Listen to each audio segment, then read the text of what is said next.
Hi friends, welcome to yummy rich food. இன்றைக்கி நம்ம என்ன ரெசிபி பார்க்க போகிறோன்னா, குட்டீஸ்லேருந்து பெரியவங்க வரைக்கும் ரொம்ப விரும்பி சாப்பிடக்கூடிய வெஜிடபிள் கட்லெட் தாங்க நம்ம இன்றைக்கி பார்க்க போகிறோம்.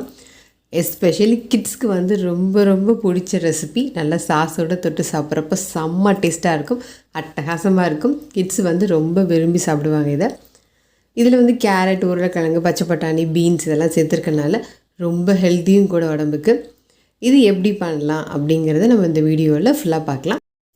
அதுக்கு முன்னாடி என்னோடய சேனலை நீங்கள் சப்ஸ்கிரைப் பண்ணிடுங்க, பெல் ஐக்கன் கிளிக் பண்ணுங்கள். அப்போ தான் நான் போடுற வீடியோ உங்களுக்கு காட்டும். ஃப்ரெண்ட்ஸ், கண்டிப்பாக சப்ஸ்கிரைப் பண்ணிவிட்டு பாருங்கள். இந்த ரெசிபி பண்ணுறதுக்கு ஒரு பேனில் 2 டேபிள் ஸ்பூன் அளவுக்கு ஆயில் எடுத்துக்கிறேன். இந்த ஆயில் வந்து நல்லா ஹீட் ஆனதுக்கப்புறம் நம்ம ஒரு பெரிய சைஸ் வெங்காயத்தை சின்ன சின்னதாக கட் பண்ணி வச்சுருக்கோம், அதை ஆட் பண்ணிக்கலாம். இது ஓரளவுக்கு நல்லா வதங்கினதுக்கப்புறம் இஞ்சி பூண்டு விழுது ஆட் பண்ணிக்கலாம். 1 டீஸ்பூன் அளவுக்கு இஞ்சி பூண்டு விழுது ஆட் பண்ணியிருக்கேன். இதோட ரா ஸ்மெல் போகிறதுக்கு 1 நிமிஷத்துக்கு நல்லா வதக்கிக்கலாம். ஸோ இது நல்லா வதங்கினதுக்கப்புறம் 2 பச்சை மிளகா சின்ன சின்னதாக கட் பண்ணி வச்சுருக்கேன் ஃப்ரெண்ட்ஸ், இதையும் இதில் ஆட் பண்ணிக்கலாம். எல்லாமே நல்லா வதங்கினதுக்கப்புறம் 1/4 டீஸ்பூன் மஞ்சத்தூள், 1 டீஸ்பூன் அளவு கரம் மசாலா, 1 டீஸ்பூன் அளவுக்கு மிளகாய்த்தூள், இது 3ஐயும் நல்லா வெங்காயத்தோடு மிக்ஸ் பண்ணிடலாம். அதோட ரா ஸ்மெல் போகிற வரைக்கும் 1 நிமிஷத்துக்கு நல்லா வதக்கிட்டு இதில் வெஜிடபிள்ஸ் நம்ம ஆட் பண்ணிக்கலாம். 1 கப் அளவுக்கு கேரட், 1 கப் அளவுக்கு பீன்ஸ், 1/2 கப் அளவுக்கு பச்சை பட்டாணி, இதெல்லாம் நல்லா மிக்ஸ் பண்ணணும் அந்த மசாலாவோட. ஸோ நல்லா 1 நிமிஷத்துக்கு மிக்ஸ் பண்ணிவிட்டு இது வேகிறதுக்கு ஒரு 1/2 கப் அளவுக்கு தண்ணி இதில் ஆட் பண்ணிக்கலாம். இதில் இருக்க காய்கறிக்கு ஏற்ற மாதிரி உப்பு இதில் போட்டுட்டு நல்லா மிக்ஸ் பண்ணிக்கலாம். ஸோ நல்லா வேக விடுங்க, காய்கறி வந்து நல்லா வேகணும். ஏன்னா கட்லெட் பண்ணுறப்ப நல்லா மசிஞ்சு வரணும். ஸோ நல்லா வேக விட்டுக்கலாம்.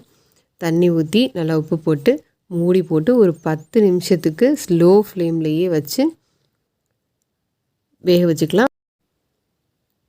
ஸோ இடையில மூடி எடுத்து கிண்டி கிண்டி விட்டுட்டு மூடி வைங்க. ஒரு 10 நிமிஷத்துக்கு சிம்மிலேயே நல்லா வேகட்டும். அப்பப்போ இடையில கிண்டி விடுங்க, ஏன்னா அடி பிடிச்சிரும். அடி பிடிச்சிட்டா கட்லெட் முழுக்கவே அந்த அடி பிடிச்ச ஸ்மெல்லு வரும். ஸோ அப்பப்போ நமக்கு கிண்டி கிண்டி விட்டுட்டுருங்க. இப்போ நல்லா வெந்துருச்சு.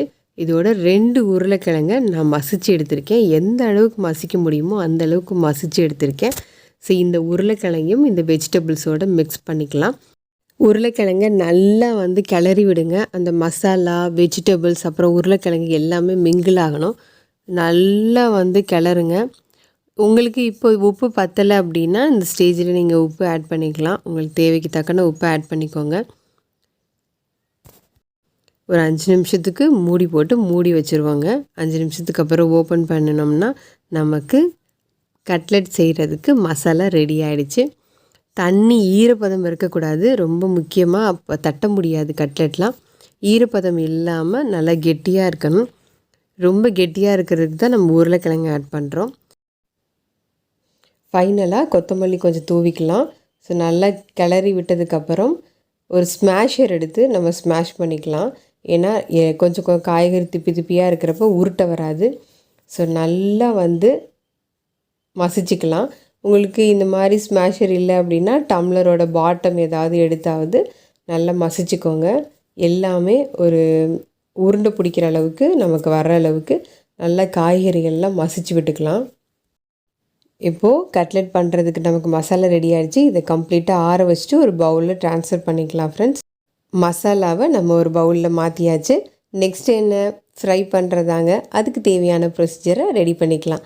ஒரு பக்கம் பிரெட் க்ரம்ஸ் ரெடி பண்ணணும், இன்னொரு பக்கம் டிப் பண்ணுறதுக்கு மைதா மாவு ரெடி பண்ணணும். 1/2 கப் அளவுக்கு மைதா மாவு நான் எடுத்திருக்கேன். அதுக்கு 1 டீஸ்பூன் அளவுக்கு உப்பு ஆட் பண்ணிவிட்டு 1/2 கப்லேருந்து 3/4 கப் அளவுக்கு தண்ணி ஆட் பண்ணிக்கலாம். தோசை மாவு பதத்துக்கு நம்ம இந்த மாவை ரெடி பண்ணி எடுத்துக்க போகிறோம்.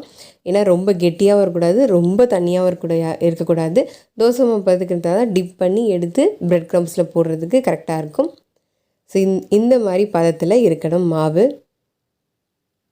நமக்கு டிப் பண்ணுறதுக்கு மைதா மாவு ரெடி ஆகிடுச்சு. அடுத்து நெக்ஸ்ட்டு வந்து பிரெட் க்ரம்ஸை ஒரு செப்பரேட் பிளேட்டில் வந்து கொட்டி வச்சுக்கலாம். இப்போ உருண்டை பிடிச்சிக்கலாம். உங்களுக்கு சின்ன கட்லெட் வேணுன்னா சின்ன சைஸ், பெரிய சைஸ் கட்லெட் வேணுன்னா பெரிய சைஸ். உங்களுக்கு ஷேப்பும் உங்களுக்கு பிடிச்ச மாதிரி நீங்கள் என்ன ஷேப் வேணாலும் பண்ணிக்கலாம் ஃப்ரெண்ட்ஸ். இப்போது கட்லெட் வந்து உருட்டியாச்சு. இதே மாதிரி அந்த உருளைக்கிழங்கு மசாலாவை நம்ம கட்லெட் மாதிரி உருட்டி எடுத்துக்கலாம். ஸோ இப்போ எல்லாமே உருட்டி ரெடியாக இருக்குங்க. நெக்ஸ்ட் ஃப்ரை பண்ணணும். நீங்கள் இந்த செஞ்சு வச்சுருக்க கட்லெட்டை ஃபஸ்ட்டு மைதா மாவில் டிப் பண்ணிவிட்டு நெக்ஸ்ட்டு ப்ரெட் க்ரம்ஸில் போடுங்க. ப்ரெட் க்ரம்ஸில் போடுறப்ப உங்கள் கை வந்து ஈரப்பதம் இல்லாமல் பார்த்துக்கோங்க. ஏன்னா ப்ரெட் க்ரம்ஸு ரொம்ப ஸ்பாயில் ஆகிடும். ஈரம் பட்டால் டக்குன்னு கையிலலாம் கட்டி கட்டியாக உருண்டுக்கும். ஸோ அதனால் கை வந்து ஈரம் இல்லாமல் பார்த்துக்கோங்க. ஸோ ப்ரெட் க்ரம்ஸு எல்லா பக்கமும் அந்த கட்லெட்டில் ஸ்ப்ரெட் பண்ணி விட்டுட்டு நம்ம தனித்தனியாக எடுத்து வச்சிடலாம். இதே மாதிரி எல்லா கட்லெட்டையும் நம்ம ரெடி பண்ணி வச்சாச்சு. நெக்ஸ்ட்டு என்னங்க, எண்ணெயில் பொரிக்க வேண்டியது தான். நம்ம டீப் ஃப்ரை தான் பண்ண போகிறோம். ஸோ நல்லாவே ஆயிலை ஊற்றி ஹீட் பண்ணிக்கலாம். ஆயில் ஹீட் ஆனதுக்கப்புறம் கட்லெட்டை போடுறப்ப சிம்மில் வச்சுட்டு கட்லெட்டை போடுங்க. ஏன்னா டக்குன்னு வந்து தீஞ்சு போயிடும். ஸோ சிம்மில் வச்சுட்டு போடுங்க. திருப்பி திருப்பி விட்டுட்டுருங்க. நல்லா கோல்டன் ப்ரௌன் ஆனதுக்கப்புறம் எடுத்து சர்வ் பண்ணிடுங்க. ரொம்ப டேஸ்ட்டாக அட்டகாசமான ஒரு கட்லெட் ரெடி. இதை வந்து நீங்கள் சாஸோடு தொட்டு சாப்பிட்டா ரொம்ப டேஸ்ட்டாக இருக்கும். அப்படி இல்லைன்னா கூட டேஸ்ட்டாக தான் இருக்கும். வெறும் வாயிலே சாப்பிட்லாம். மார்னிங்கும் நீங்கள் எடுத்துக்கலாம். ஈவினிங் டீ டைம் ஸ்நாக்ஸாகவும் இதை ரெடி பண்ணிக்கலாம். ரொம்ப சட்டுன்னு பண்ணக்கூடிய ரெசிபி தாங்க. நீங்கள் மசாலாவை ரெடி பண்ணி வச்சுட்டு கூட ஈவினிங் கூட நீங்கள் பண்ணிக்கலாம். மார்னிங் சமைக்கிறப்ப நீங்கள் மசாலா ரெடி பண்ணிவிட்டு ஈவினிங் கிட்ஸ் எல்லாம் வந்ததுக்கப்புறம் ஸ்கூல்லேருந்து வந்ததுக்கப்புறம் இந்த டிப் பண்ணி மட்டும் போட்டு நீங்கள் கொடுத்துக்கலாம். ரொம்ப டேஸ்ட்டாக இருக்குங்க. ரொம்ப ரொம்ப டேஸ்ட்டாக இருக்கும். நீங்கள் கண்டிப்பாக ட்ரை பண்ணி பாருங்கள். ப்ரெட் க்ரம்ஸ் இப்போ எல்லா சூப்பர் மார்க்கெட்லேயும் கிடைக்க ஆரம்பிச்சிருச்சு. அப்படி இல்லைன்னா ஃப்ளிப்கார்ட், அமேசானில் கூட ப்ரெட் க்ரம்ஸ்லாம் கிடைக்குதுங்க. ரொம்ப குவாலிட்டியாக கம்மியான ப்ரைஸ்லேயே கிடைக்குது. நீங்கள் வாங்கி வச்சிட்டிங்கன்னா நீங்கள் எப்போ வேணாலும் பண்ணிக்கலாம். இதை பீட்ரூட் கட்லெட் பண்ணலாம், கேரட் மட்டுமே போட்டு பண்ணலாம், மீல் மேக்கர் பண்ணலாம்.